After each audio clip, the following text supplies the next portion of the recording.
Você vai ouvir agora o Lições Diárias da Bíblia, apresentado pelo Pastor Alberto.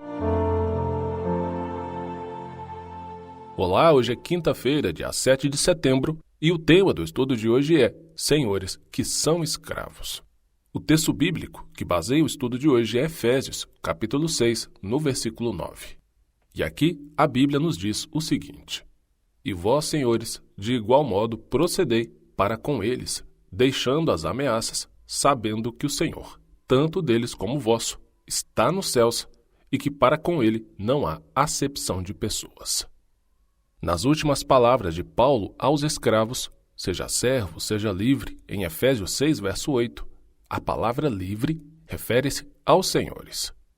Paulo imaginou escravos e senhores em pé de igualdade diante de Cristo no juízo. Eu posso ver isso, por exemplo, em 2 Coríntios, capítulo 5, verso 10, Colossenses, capítulo 3, versos 24 e 25. Paulo exortou com firmeza os senhores, mostrando o contraste entre senhores, do grego roi kurió, traduzido como mestres, que tinham o hábito de ameaçar os escravos, e o Senhor, ró kuriós, uma referência a Cristo, em quem não há parcialidade. Paulo pediu aos senhores: façam o mesmo com os servos, os escravos, o que era surpreendente no contexto do primeiro século. Os senhores deviam agir com boa vontade por causa de sua lealdade a Cristo, correspondendo ao que Paulo pediu aos escravos, o que está em Efésios capítulo 6, do verso 5 a 8. Paulo exortou os senhores a parar de ameaçar os escravos, uma prática comum em que os senhores administravam variadas punições, incluindo espancamento, abuso sexual, venda do escravo, trabalho extremo, fome, algemas, marcas de ferro quente e até a morte. Por causa disso, eles serão, com certeza, julgados por Deus. Paulo baseou suas ordens em duas motivações que chamaram os senhores de escravos a olhar além das estruturas sociais greco-romanas. Primeiro, ele e seus escravos eram escravos de um único senhor, conforme Efésios capítulo 6, verso 9 e Colossenses capítulo 4, versículo 1. E segundo, o Senhor celestial julga tudo sem parcialidade, uma vez que seu próprio Senhor tratava os escravos em pé de igualdade com os outros, eles também deviam fazer assim.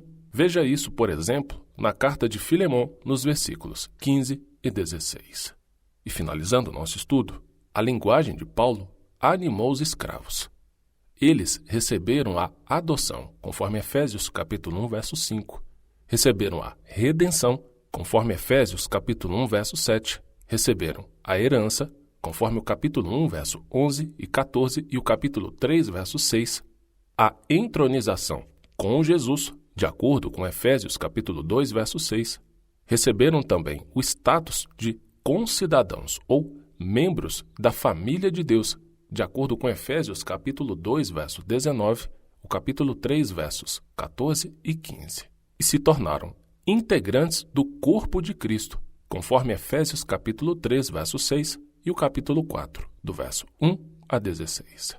Por fim, Efésios capítulo 6, do verso 5 a 9, aplica o ensino da carta ao relacionamento entre escravos e senhores, incluindo o conselho sobre a fala e a ética sexual, conforme Efésios capítulo 4, do verso 25 a 32 e o capítulo 5, do verso 1 a 14.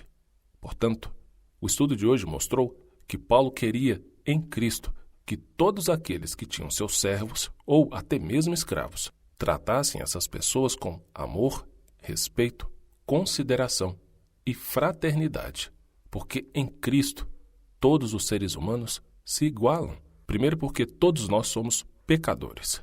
Segundo, porque se não fosse Jesus Cristo, nunca jamais teríamos a oportunidade de termos a salvação.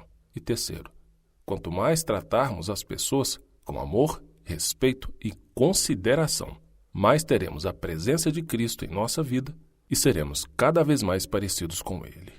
E ao finalizar o nosso estudo, deixo contigo o texto da leitura bíblica de hoje, que é o Salmo 124. Um grande abraço e, com a permissão do Senhor, nos encontraremos amanhã para a continuação do nosso estudo. Até lá! O Senhor deseja que nós tenhamos conhecimento da Sua Palavra. Por isso, continue conosco estudando as lições da Escola Sabatina. Que o Espírito Santo te abençoe muito.